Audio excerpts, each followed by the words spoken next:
Yan na, at good afternoon mga boss. Dito tayo ngayon sa project ng Block 29. Project update tayo. As kunting pasilip tayo sa Block 29 natin Linea. Halos papinis na tayo. Yung firewall, check na rin natin. Yung tinatils sa CR. Sa second floor, check na rin natin. Yan. At may parating na mga ilaw naman dito. At saka steel door. Sa exit natin sa kitchen. Dito kayo diba boss? Kulay na PVC panel natin. Order na lang natin. PVC panel. Pag ano na, pa-finish na, para diretso kabit na yung PVC panel natin. Okay, at check natin. Block 29 na Linea, Lemabrosa Phase 3. Yan na, at project update tayo. Block 29 ng Lemabrosa Phase 3.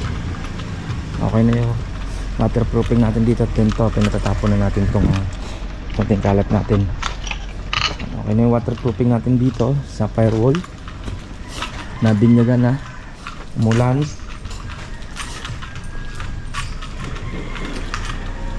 Umulan na dito. Napako na rin yung flashing natin doon.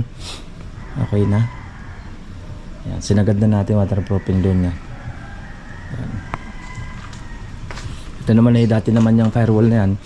Hinasa lang namin. Then nilagyan ng screen. Ayan, kita pa nga yung screen namin. Screen. Buong wall na yan. Nilagyan namin ng screen. Tapos ito, pinapinturahan na rin natin to. Yan, check natin dito sa interior. Tatest tayo sa interior. Yan, check natin. Then to, pinipinis na rin naman to. Ito, PVC na lang naman yung kakabit dito. Yan, pintura na tayo. Tapos to, inayos na rin natin yung beam ditong nagtagilid. Yan, kabang na tayo ng sa ilaw niya. Yan, pinturahan. Papalitan to ng steel door. Yan, pinturahan na rin naman to. Ito naman sa CR. Yan, pa-renovate na rin naman tayo dito sa CR.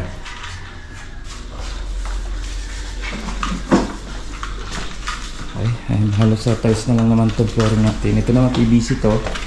Meron tayo nakita sa wall ng General Trias. Yan, PVC naman yung gagawin dito.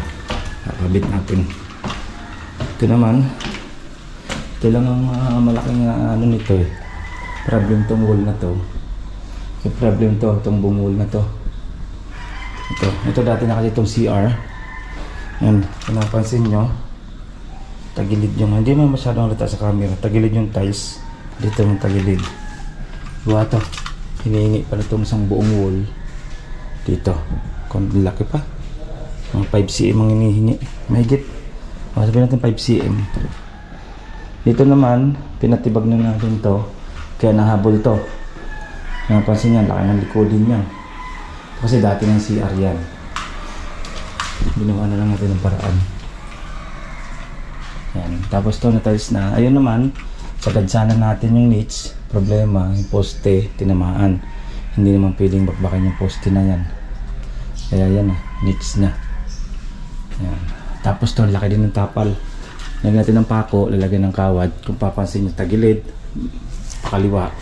Then sa hulog, papalitadahan mo na yan. Titik-tikin pa. Tapos, lagyan ng kawad. Laki ng problema din ng mga CR dito. Yan.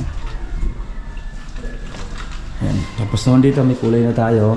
Kulay na PVC na lang naman yan. Hindi na ito kulay na rin. Okay na, PVC na lang din. Ito yung isang room, same lang din. Yan. Yan, PVC na lang din naman. Okay, yan, parating na rin naman yung ibang ilaw niyan. Na-order na ni client. Then to, ihahabol lang natin ito dito. Yung tubular. Bago tayo maglagay ng PVC dyan. Okay? Kunti pasilip natin. Tapos, ito yung Block 29 ng Linea, Lemabrosa Phase 3. Okay? Kaya babasin natin kunti pasilip sa ating project dito sa Lemabrosa Phase 3. Ito yung Linea na Block 29. Tinatiles na rin naman yung ating CR di second floor. And then same lang din naman tiles niyan tsaka sa ground floor area. Then alam ko parte dito yung ang mga pinto, yung steel door, nakabitan kasi napalitan na yung steel door doon sa exit niya sa likod. And then yung kanyang mga ilaw, wala ko parating. Okay, ang ating ako itong pasilip, Block 29 ng Linea, Lemabrosa Phase 3 mga. Ingat-ingat tayo. Bye-bye. Ito pong J. Uragon Vlog, napakaganda po ng channel na ito, no? Tungkol po ito sa construction. Actual construction po ang channel na ito, no? Pag pinanood nyo po ito, panalo po kayo sa channel na ito. Napakaganda po ng mga video niya. Lalo na pong magaganda, no, yung mga iba't ibang design niya. Kakaiba po yung mga iba't ibang design niya sa mga kisame. Subukan nyo pong panoorin J. Uragon Vlog na ito. Matutuwa po kayo pag pinanood nyo po yung mga video niya. Maraming salamat po.